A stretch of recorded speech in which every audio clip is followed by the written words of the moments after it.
l'une des problématiques qui se posent dans le judaïsme face à l'art, c'est, vous le savez bien, le risque d'idolâtrie. Le texte semble clair par rapport à la représentation. Dans les Aseret HaDibrot, dans les 10 paroles, dans le texte de l'Exode, on nous dit clairement « Tu ne feras pas d'idole ni une image quelconque de ce qui est en haut dans le ciel, ou en bas sur la terre, ou dans les eaux en dessous de la terre. » Donc d'emblée, on a un cadre, une limitation, une posture de Dieu contre la représentation. Évidemment, Maïmonide, dans les lois sur l'idolâtrie, va préciser les choses et dire qu'en fait, la chose principale qui est interdite, c'est la représentation humaine en 3 dimensions, ou la représentation de ce que l'on voit en 2 dimensions, de le reproduire en 2 dimensions. Donc c'est là un des éléments qu'il va falloir garder en tête, parce que c'est à partir de ça qu'on comprend vraiment la réalité. Le problème de l'idolâtrie, en fait,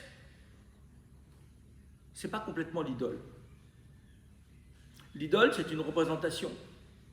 Aucun idolâtre ne croit, ne considère que la statuette en bois, en pierre, en bronze, en quoi que ce soit, a une valeur en elle-même. Ce qui va compter, c'est le regard de l'homme sur cet objet. Vous connaissez tous la parabole dans le Midrash d'Abraham avec le magasin d'idoles de son père. Et quand le père dit rentre et voit qu'Abraham a cassé toutes les idoles et qu'il a mis le bâton dans la plus grande, il lui dit ben, tu vois bien, elle s'est énervée contre les autres. Mais le père répond mais tu te moques de moi? C'est moi qui les fabrique. Je sais très bien que la grande idole n'est pas capable de casser les autres.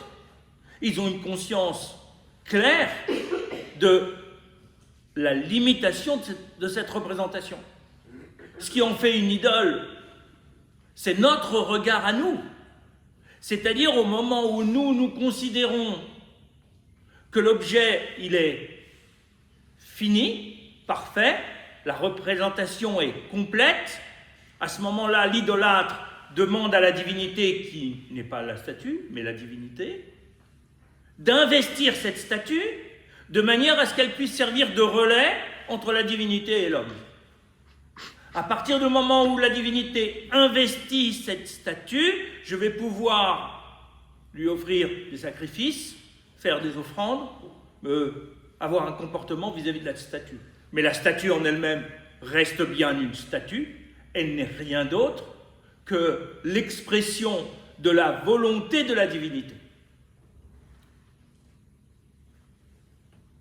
Ce qu'il faut comprendre ici, qui est essentiel dans la démarche idolâtre, et qui pose problème au judaïsme. Je viens de dire qu'il faut que la statue soit parfaite. Si elle est parfaite, elle est limitée. Si elle est limitée, c'est l'homme qui est supérieur. Tout ce qui est fini et limité est observable, c'est l'homme qui a une supériorité par rapport à l'objet. Il le maîtrise parce qu'il est capable de le connaître sous toutes ses facettes. Il connaît toutes ses potentialités, toutes ses caractéristiques. Le problème de la représentation, c'est de considérer que la divinité, elle est connaissable par l'homme.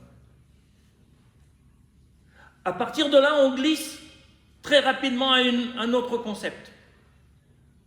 Puisque l'homme finalement devient supérieur de la divinité, de la représentation, c'est à lui d'exiger, c'est à lui de demander à la divinité ce qu'il veut. Il est dans un rapport d'influence. Je vais m'adresser à la divinité pour qu'elle me donne ce que je veux. Et si ça ne va pas, je vais donner plus, je vais protester, je vais prier, Mais c'est moi qui maîtrise. J'essaye de contraindre la divinité à assouvir mes envies, mes besoins, mes demandes. Ça veut dire que la divinité dans l'idolâtrie est en fait au service de l'homme Et ce n'est pas l'homme qui est au service d'elle. Lorsqu'il apporte un sacrifice, il ne fait que mettre en place un mécanisme pour obtenir. Donc c'est l'homme qui crée l'idole. C'est l'homme qui crée la relation et qui crée le résultat d'une certaine façon de ce qu'il a demandé. Or, toute notre posture dans le judaïsme, c'est de dire Dieu n'est pas matériel. S'il est matériel, il est inférieur à nous. Puisqu'il n'est pas matériel, il n'est pas visible. S'il n'est pas visible, je ne peux jamais le connaître totalement. Il m'échappe. Il reste toujours extérieur à ma connaissance, à mon intelligence, à ma capacité à englober ce que je vois ou ce que je perçois. C'est l'invisibilité de Dieu qui fait sa grandeur. Je ne le possède pas. C'est mon Dieu. Mais en même temps, ce n'est pas tout à fait le même Dieu que mon voisin parce qu'il le perçoit autrement. Dieu ne se laisse pas enfermer dans de la matérialité, dans une limite ou dans une représentation, quelle qu'elle soit. Parce que s'il se laisse enfermer, il n'est plus Dieu. Lorsque je lui demande quelque chose, il ne se laisse pas enfermer dans ma demande. Il n'est pas là pour être à mon service. C'est moi qui ai été créé par lui pour être en mesure de proclamer sa gloire. Pas pour obtenir quelque chose de lui. La seule chose qu'on peut obtenir de lui, c'est sa proximité. Par la proximité, je gagne beaucoup. Mais je n'obtiens rien de matériel. Parce que cette proximité, elle est éphémère. Et je ne la tiens pas. Je ne la maîtrise pas. Ce que j'ai fait hier pour être proche de lui peut être différent de ce que je devrais faire demain pour être proche de lui. Je suis en permanence en reconstruction de ma relation avec Akadosh Baruch Hu. Il ne s'enferme pas dans ma représentation. Parce que toute représentation est impossible, sinon je tue Dieu. On est donc là dans une démarche et dans un rapport différent par rapport à la divinité et donc par rapport à la représentation. Ça ne veut pas dire qu'il n'y a pas d'exigence esthétique dans le judaïsme. Gabriel l'a évoqué tout à l'heure en parlant des artisans, des artistes qui ont fabriqué le Mishkan, le temple du désert, qui ont fabriqué tous les objets de manière sage et intelligente. Mais cette Chochmat Lev, cette sagesse du cœur que tu évoquais tout à l'heure, c'est aussi la capacité d'intégrer dans ce que l'on fabrique, ce que l'on réalise artistiquement, un message. Car l'objectif de l'esthétique dans le temple, c'est l'élévation de l'homme. J'ai besoin du beau parce que ça me transcende, ça me pousse au-delà de ma finitude. J'ai besoin de ce rapport esthétique pour pouvoir m'élever. Mais en même temps, je ne m'élève que si ça a du sens. Ce n'est pas du beau pour être du beau. Lorsque le vêtement du Kohen Gadol, il a en bas des petites grenades et des clochettes, c'est pas pour faire joli. Ça peut être sympathique d'ailleurs, ça ne doit pas être toujours pratique d'avoir ce sentiment que ça tintinabule en permanence. Mais en même temps, ça a une autre fonction. C'est pas là pour être beau. C'est là pour rappeler au Kohen, c'est un exemple parmi d'autres, mais rappeler au Kohen qu'à tout moment, il représente l'intégralité du peuple juif. Des plus grandes sadikim du peuple juif qui sont représentés par les grenades. Parce que la grenade, elle a l'air de rien à l'extérieur, mais à l'intérieur, elle est pleine d'une multitude de mitzvot, de bons comportements, de bénédictions. On dit qu'elle a 613 grains comme les 613 mitzvot. C'est-à-dire ce sentiment que peu importe l'extérieur, même s'il semble sobre, ce qui va compter, c'est la richesse de l'intérieur. Mais en même temps, le Kohen Gadol, il doit représenter le juif, qui est le plus loin, qui ressemble à une clochette. C'est vrai qu'il fait un peu de bruit, mais il est vide à l'intérieur. Il n'y a rien. il y a juste un petit pendant qui bouge, au mieux si c'est une cloche avec un pendant à l'intérieur.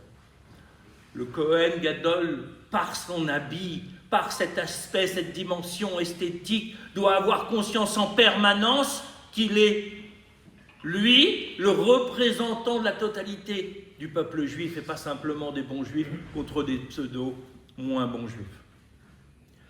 Il y a donc une dimension dans l'art à l'intérieur du temple qui est toujours porteuse d'un message. Et si l'art ne porte pas de message, alors il est inutile. On le voit en permanence, dans notre vie quotidienne également. On a ce concept de hidur mitzvah, d'embellissement de la mitzvah. Comment, lorsque je vais choisir un étrog, je veux qu'il me plaise. Alors après, les notions de beauté sont relatives à chacun. Il y a des critères de conformité, mais ensuite il y a des problématiques de beauté. Mais je veux qu'il me plaise, parce que s'il me plaît, ça m'élève quand je fais la bénédiction avec lui. C'est pas juste pour faire plaisir à Dieu. Excusez-moi l'expression, mais il s'en fiche. S'il est cachère, je fais la mitzvah. Il n'est pas cachère, je ne fais pas la mitzvah. Il est beau, tant mieux. Mais pas mieux pour nous, pas tant mieux pour lui. Parce que ce qui va compter, c'est comment, grâce à cette dimension esthétique, je vais projeter mon âme vers Akadosh Baruch Hu. Je vais être en mesure de m'élever. À partir de cette matérialité, je vais pouvoir grandir. Mais je dois savoir que l'objet, il représente toujours un message. Dans le temple, comme dans notre vie quotidienne, il y a le cube du boîtier des tefilines, le cube du Aron HaKodesh, le cube du Mizbeach, de l'autel. Le cube n'existe pas dans la nature. Il n'y a pas de cube parfait parmi les cristaux. Parce que ce que l'on doit savoir, c'est qu'il nous faut toujours avoir comme objectif de dépasser la nature. C'est-à-dire rajouter quelque chose à la nature pour la transcender, pour qu'elle soit une occasion de s'élever. Mais le cube, il est où? Il va enfermer dans le Haron, dans l'Arche Sainte, il va enfermer l'étape de la loi. Parce que l'étape de la loi, c'est le moyen de gérer le monde que Dieu me donne pour me rapprocher de lui. Si je reste dans le cube, alors j'arrive à me monter au-dessus de la nature. Le boîtier des tefilines, je le mets au-dessus de ma tête, au-dessus de mon bras, parce que je dois avoir conscience qu'il y a toujours une perfection au-dessus de moi. Je peux être le plus intelligent, le plus fort, mais je ne suis rien face au concept même du cube qui va dépasser la nature. D'ailleurs, pour les tefilines cubiques, mais pas rondes, pas de tefilines arrondies. Les tefilines arrondies ressembleraient au visage, ou comme le dit la Gemara, ressembleraient à une coque de noix. Or, qu'est-ce qu'il y a dans une coque de noix? Il y a des cerneaux qui ressemblent étrangement à notre cerveau. Il ne faudrait pas qu'on croie qu'au-dessus de notre cerveau, il y a encore un autre cerveau. Non, il y a autre chose. Dans ces cubes, il y a la parole d'Akadosh Baruch Hu qui va être le levier qui va nous permettre de monter et de nous alléger de la matérialité pour sortir de la dépendance à la nature.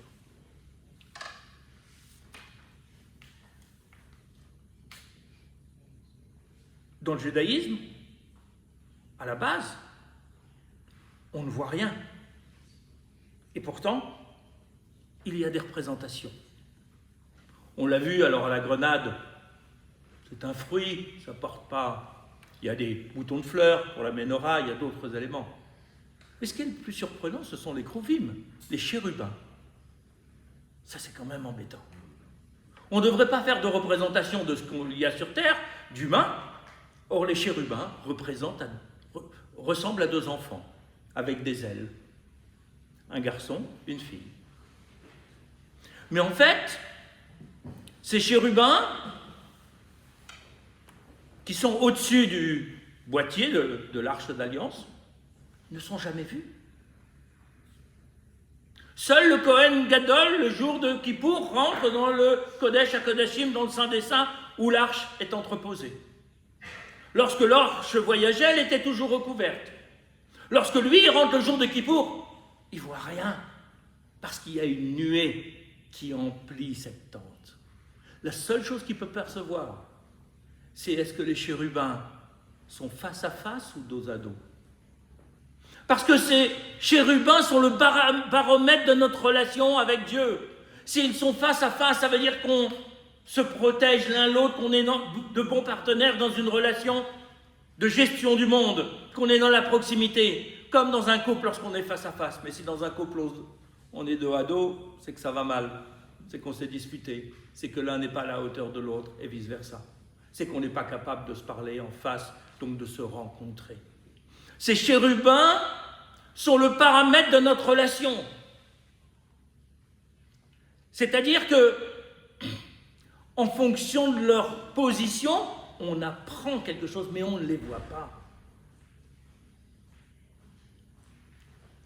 La seule chose que l'on sait, c'est que lorsque l'arche d'alliance est déposée à sa place dans le Saint des Saints, alors les deux barres qui permettent qui sont sur les côtés, qui permettent au Bnei Israël de déplacer l'arche, de la porter, ils dépassent un peu du tissu.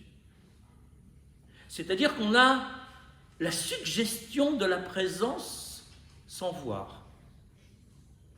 Toute notre problématique avec Dieu, c'est de ressentir sa présence sans le voir.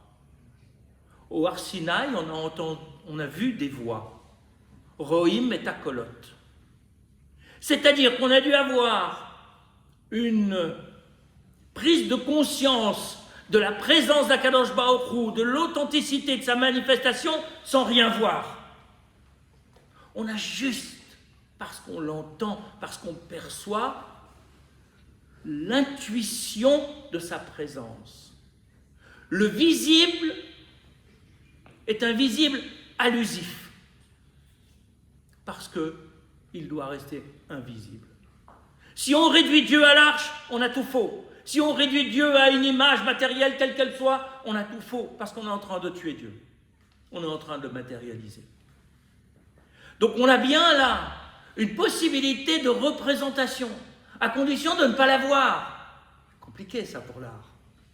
Comment arriver à représenter quelque chose sans le donner à voir? En ne laissant pas croire que dans la représentation, on a tout dit. Rappelez-vous, l'idole, c'est la représentation qui est terminée, qui est finie, dont il ne manque rien. Tout est dit, tout est visible, tout est accessible à l'homme. Si le tableau ne disait que ce qui est visible, alors on a un problème. Parce qu'il est complètement fini. D'une certaine façon, le tableau qui fait sens dans la tradition juive, c'est celui qui n'est pas fini. Qu'est-ce que ça veut dire fini, pas fini? C'est-à-dire le tableau qui laisse de la place à celui qui va venir le découvrir pour y mettre autre chose que ce que l'artiste a voulu y mettre.